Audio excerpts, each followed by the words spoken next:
नमस्कार दोस्तों, आपके पास हर दिन एक नया मौका है दूसरों से आगे बढ़ने के लिए।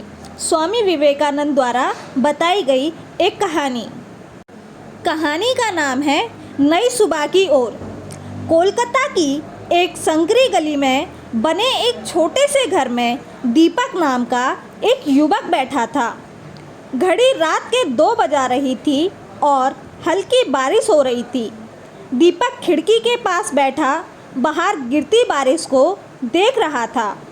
कमरे में एक टेबल थी जिस पर किताबें रखी हुई थी और सामने यूपीएससी परीक्षा के पुराने प्रश्न पत्र रखे हुए थे, लेकिन अब उनमें उसकी कोई रुचि नहीं थी। 3 बार असफल होने के बाद उसकी उम्मीदें पूरी तरह टूट चुकी थीं। दोस्तों और रिश्तेदारों के ताने, समाज की आलोचना और अपने ही मन की निराशा उसे अंदर से खाए जा रही थी। शायद यह सपना मेरे लिए नहीं बना, उसने गहरी सांस लेते हुए सोचा। संघर्ष की शुरुआत। दीपक एक मध्यम वर्गीय परिवार से था। उसके माता पिता एक छोटे किसान थे जो गांव में रहकर खेतों में काम किया करते थे। माँ घर में सिलाई का काम करके घर की आर्थिक स्थिति संभालती थी। उनकी सबसे बड़ी उम्मीद दीपक था। बचपन से ही उसने सपना देखा था कि वह एक आईपीएस अफसर बनेगा और अपने माता पिता को गरीबी से निकालकर एक अच्छा जीवन देगा। लेकिन जब से उसने यूपीएससी की परीक्षा देनी शुरू की, असफलताओं ने उसका पीछा नहीं छोड़ा। पहली बार जब उसका चयन नहीं हुआ तो उसने सोचा कि शायद उसकी तैयारी अधूरी रह गई थी। दूसरी बार भी जब वह असफल रहा तो उसने और मेहनत की, लेकिन तीसरी बार जब वह फिर से असफल हुआ तो वह पूरी तरह से टूट गया। माँ का सहारा और स्वामी विवेकानंद की प्रेरणा। सुबह उसकी माँ कमरे में आई और देखा कि दीपक निराश बैठा था। उन्होंने मुस्कुराते हुए एक पुरानी किताब उसकी मेज पर रख दी। ये क्या है माँ? दीपक ने पूछा। स्वामी विवेकानंद के विचारों की किताब है, इसे पढ़ो, तुम्हें तुम्हारे सवालों के सभी जवाब मिल जाएंगे। दीपक ने अनबने भाव से किताब खोली और उसकी नज़र एक उदाहरण पर पड़ी। उठो जागो और तब तक मत रुको जब तक लक्ष्य प्राप्त न हो जाए। यह शब्द सीधे उसके दिल में उतर गए। उसने किताबों को ध्यान से पढ़ना शुरू किया। स्वामी विवेकानंद के विचारों में उसने एक नई ऊर्जा भर दी। उसे महसूस हुआ कि हार मान लेना समाधान नहीं है। असली जीत वही होती है जब इंसान गिरकर फिर से खड़ा होता है। नई शुरुआत और नई रणनीति।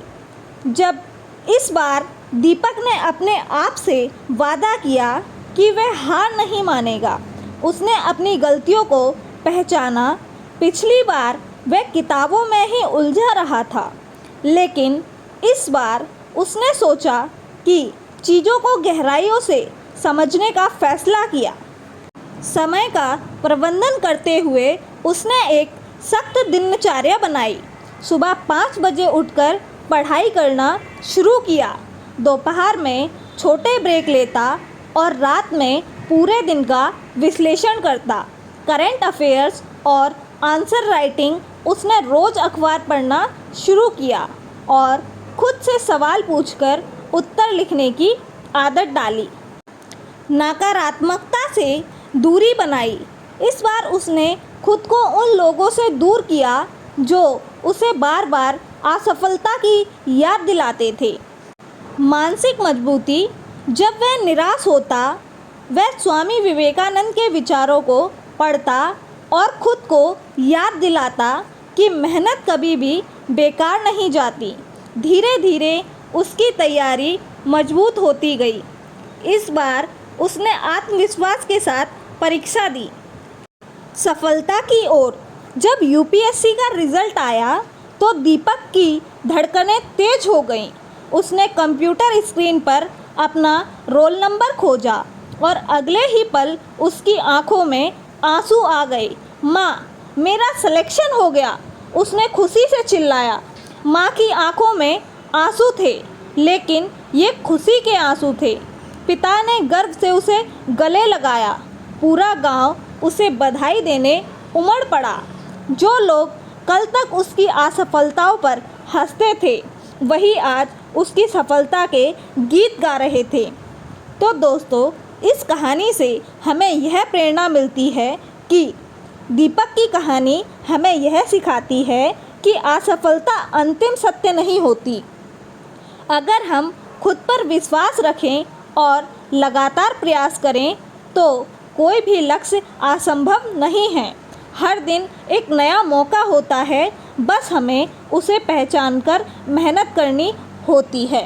तो दोस्तों, अगर आप सभी को यह वीडियो पसंद आई हो तो कृपया इसे लाइक, शेयर और सब्सक्राइब करना ना भूलें। साथ ही इसे अपने दोस्तों के साथ साझा अवश्य करें। धन्यवाद।